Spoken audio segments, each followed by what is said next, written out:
Hey everybody, hey, thanks for joining. Hey, today I wanted to go a little more on a little more intimate subject here, and I'm talking about the fifth and sixth stage primarily of psychosocial development. And what that is renowned psychologist Eric Erickson came up with different stages of psychosocial development that affect that a child will go through their entire life through up until childhood. So what I kind of want to get into here is more or less intimacy versus isolation issues, and I think this is something that's really important that we really need to look at. I've noticed a lot of a lot of men in society today tend to, have trouble forming these relationships, and they have intimacy issues and trust issues. And so I think a lot of that not only stems from childhood, but also a poor sense of self development. So what I first want to get into here is your sense of self. This is established in Eric Erickson's Psychosocial Development, Stage 5. And what this is the identity versus confusion stage. Okay, and this includes negative and positive reinforcement, encouragement from others, your family, things like that. It's a personal exploration period, and it is essential to develop a better interaction with people later on in life. So basically what you're doing here then is in the teenage years, the individual, I'm just going to say men because that's kind of primarily what I'm going with here, your identity is developed. And what your identity is your values, your beliefs, your morals, your own ethical, moral code that you live by. In a sense, it is your ability to live by society standards. Okay, and during this time, this is when your ego is developed, and the ego is your conscious self, what you are aware of, who you are, the characteristics that make you, that compose you as a person. And the thing about the ego too is the ego is constantly changing. So with new experiences, primarily social, but any different new experiences do affect the ego. And also a poor development of a sense of self or an ego, a poor sense of self hinders better development for an ego. And a lot of times this could be due, to socially inept or awkward children, maybe a hostile living environment or early, incarceration, things like that. But generally, like I said, poor ego does affect sense of self. So right now we're going to go into the sixth stage of psychosocial development, which is your intimacy versus isolation. Okay. The general idea here, intimacy versus isolation. When we become intimate with someone, we are in a sense sharing our deepest, most intimate, kind of private, self to someone.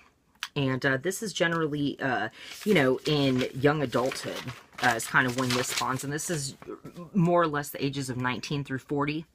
So during this time, we tend to explore many relationships, and how we deal in those relationships leads us to, long-term commitments, more or less, if that's, kind of what we're going for. But basically, if this stage is completed in a healthy and successful manner, and we develop a strong sense of self and our identity and who we are, it gives us a sense of validation, of commitment, of the safety and the genuine compassion and empathy and care for another. And I think that's an awesome thing.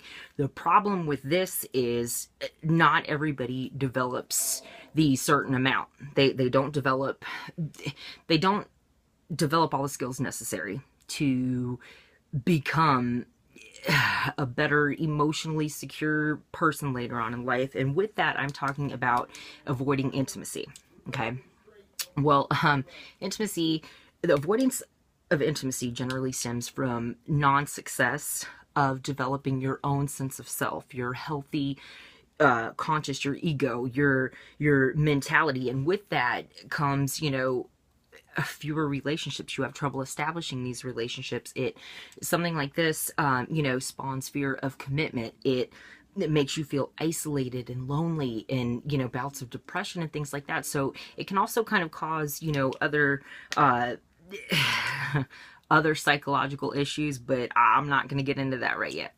So the sixth stage, during this time, there is a huge conflict. Okay, intimacy versus isolation. Okay, this is where the conflict starts to occur.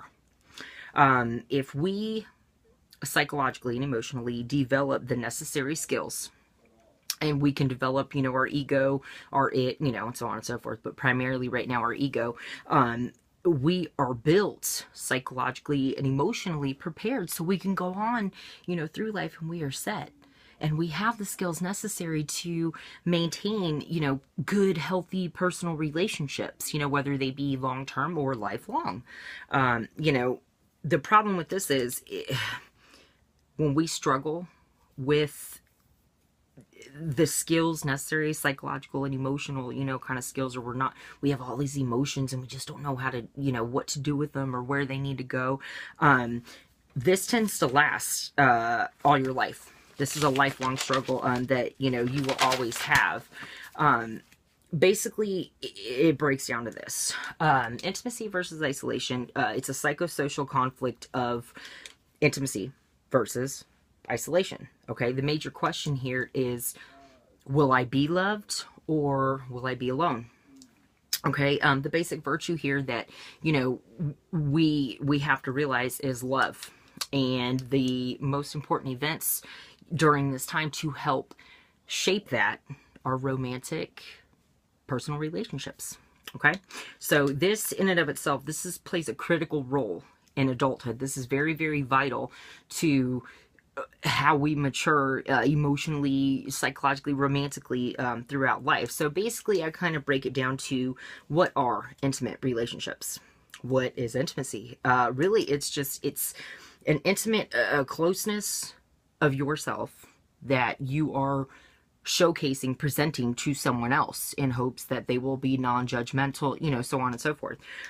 It's closeness, it's honesty, it's love, it's respect, it's compassion, it's empathy, it's everything selfless about you that you are passing on to another person. And I think that that's really important. I think that, you know, that's something that, you know, everybody should, you know, have to deal with or should be built with. And I think that everyone should have the correct skills and learn the right way to be throughout life, because if you don't, you just kind of wander and then you're left alone, and it's really sad. But anyway, so basically, people that can overcome this conflict, you know, oh, am I going to be loved, or, you know, am I going to be alone? The people that overcome this and that have, you know, the skills and the right mentality, mindset, and encouragement and reinforcement, they tend to form very meaningful and lasting relationships throughout their whole life, very long term.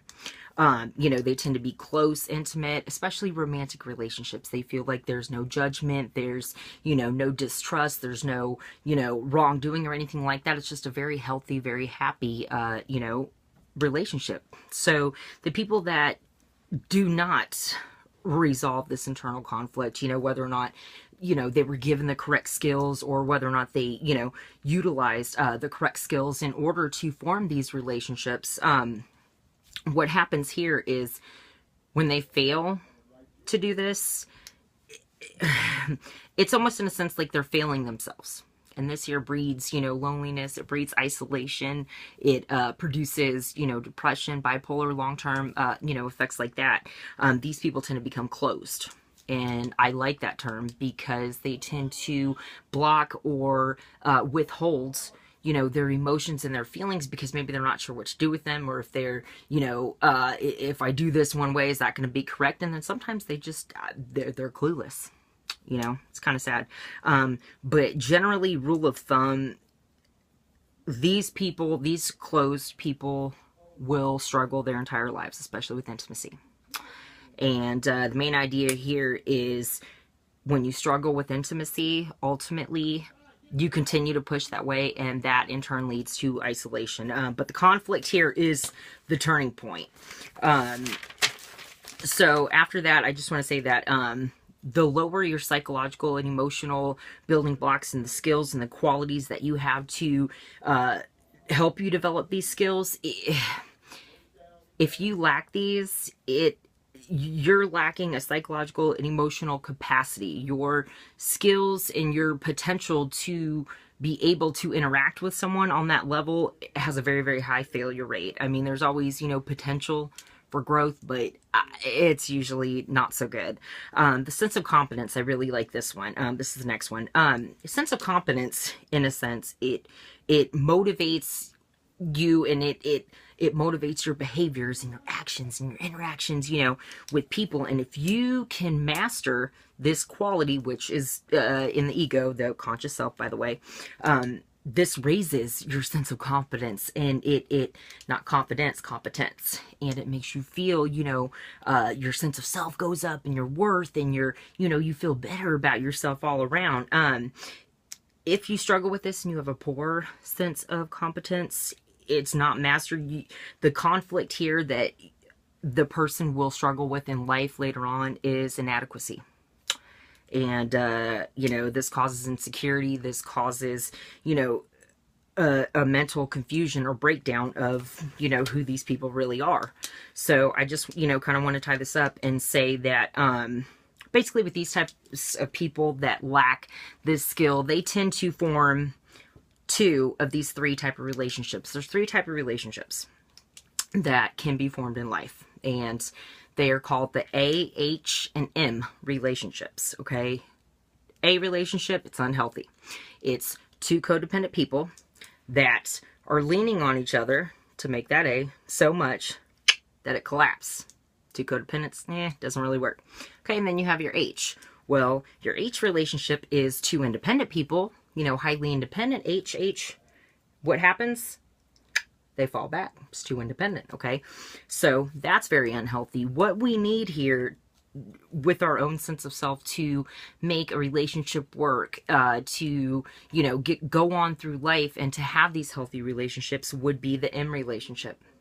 And how I explain this to people is this is the most healthy. This is saying, okay, you know what? I'm emotionally and, psychologically ready to have a relationship. And the M is I can stand on my own 2 feet. You can stand on yours. So if we break apart, we still stand. And that's the healthy type of relationship. And that's kind of where, you need to be. And it's very, very hard because a lot of the type of men that avoid, this type of intimacy, I have learned, have had, prior drug abuse problems. They've been incarcerated. They've had, poor family life, poor parenting, things like that. Or perhaps even maybe like the loss of a father figure, something like that.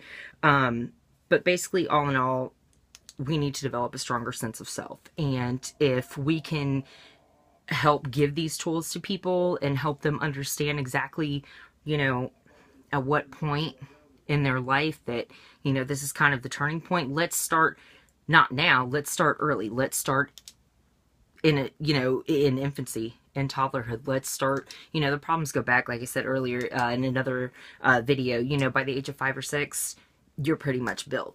And I just don't think it's fair for, anyone to live a lonely life and to, be alone, because no man is an island. None. And it's sad. I know a couple people, one person in particular, and I think that person struggles, with intimacy issues, and things like that. But, I'm a little bit different, and, I'm willing to kind of try. So, but anyway, thank you guys for watching. And if you have any questions, like I said, feel free to hit me up. And as always, thank you. And we're going to have a great discussion tomorrow. Thanks. Bye.